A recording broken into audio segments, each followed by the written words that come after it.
का ठीक है। डायरेक्ट स्पीच होता है और इनडायरेक्ट स्पीच। तो डायरेक्ट स्पीच जैसे जो भी मतलब हम बोलते हैं, जैसे ही सेज लिखा है, ठीक है, he says I am fine, ठीक, ये कहलाता है ही सेज, जो कामा के बाहर रहता है, इसको बोलते हैं रिपोर्टिंग वर्ब। क्या बोलते हैं? Reporting verb. और ये जो है इन्वर्टेड कामा के अंदर है, इसको क्या बोलते हैं? Reported speech. क्या बोलते हैं? रिपोर्टेड स्पीच, ठीक है ना। इन दोनों को ज्वाइन करने के लिए दैट, इफ, है ना, इसमें जब इन्वर्टेड कामा हटाते हैं तो इसमें क्या लगता है? दैट लगता है, इफ, वेदर, अदर चीजें लग जाती है, ठीक है ना। फिर ये क्या है? रिपोर्टिंग वर्ब, ठीक है। रिपोर्टिंग वर्ब का ये होता है कि जैसे यदि रिपोर्टिंग वर्ब में ऑब्जेक्ट हो, ऑब्जेक्ट यहाँ नहीं है, ठीक है ना, जैसे ये है, यदि है क्या रहेगा? Said to. क्या रहेगा? Said to. तो क्या क्या चेंज होगा? Told that. कब? यदि रिपोर्टिंग वर्ब में ऑब्जेक्ट है। तो यहाँ ऑब्जेक्ट नहीं है, जैसे ऑब्जेक्ट ये कहलाता है, ये ऑब्जेक्ट ये कहलाता है, ठीक है। क्या कहलाता है? ऑब्जेक्ट, ठीक है। यदि ऑब्जेक्ट है तब क्या है? सैड को हम टोल्ड दैट को जोड़ते हैं, टेल दैट, ठीक है ना, सेज को टेल दैट, ठीक है। यदि रिपोर्टिंग वर्ब में ऑब्जेक्ट नहीं है, देखो इसमें इस वाक्य में क्या नहीं है? ऑब्जेक्ट नहीं है, भाई यहाँ पे ऑब्जेक्ट है नहीं, है ना। तो यदि रिपोर्टिंग वर्ब में ऑब्जेक्ट नहीं है तब सैड को सैड दैट, सेज है तो सेज दैट, ठीक है, दैट लगा देंगे, और से है तो से दैट, ठीक है।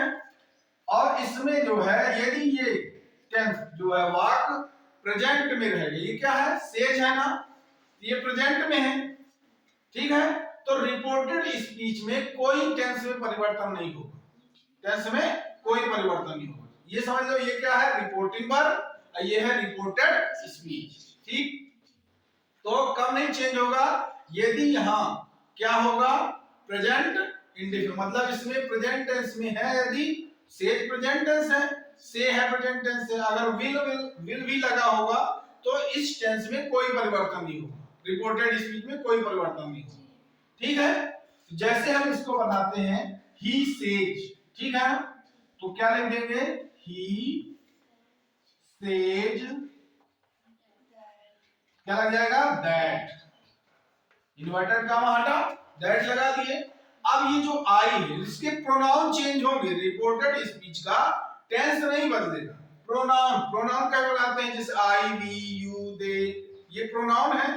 तो आई किसके अनुसार? फर्स्ट पर्सन है आई क्या है? फर्स्ट पर्सन है, सब्जेक्ट के अनुसार चेंज होता है। सब्जेक्ट क्या हमारा? ही, तो ही हम यहां लिख देंगे ही के साथ क्या लगता है? इज एम आर में क्या लगेगा? इज लगेगा, तो ही के साथ लग जाएगा इज फाइन, ठीक है। इतना समझ में आया?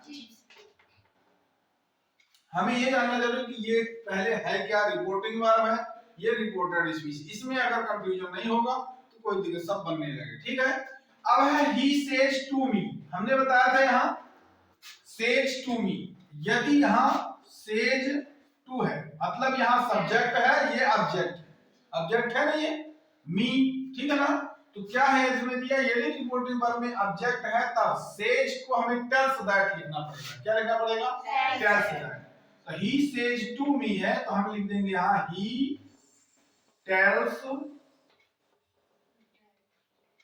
मी, ये मी लिखा है ना, मी दैट, अब लगेगा इन्वर्टेड कामा हट जाएगा, दैट, ठीक है ना।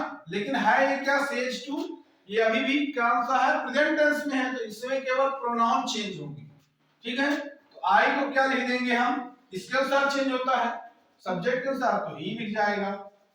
फिर ही के साथ क्या लगता है? इज, तो इज हो जाएगा। फिर क्या है? फाइन, है ना, इज फाइन, ये हो गया। फिर है Ravi said I am reading the book. अब ये सैड है, सैड क्या कहलाता है? पास्ट टेंस में है। तो अब यहाँ हमें रिपोर्टेड, ये यदि टेंस चेंज है मतलब पास्ट टेंस में है तो हमें रिपोर्टेड स्पीच को चेंज करना पड़ेगा। अगर ये किसमें है? एम लगा है, किसमें है?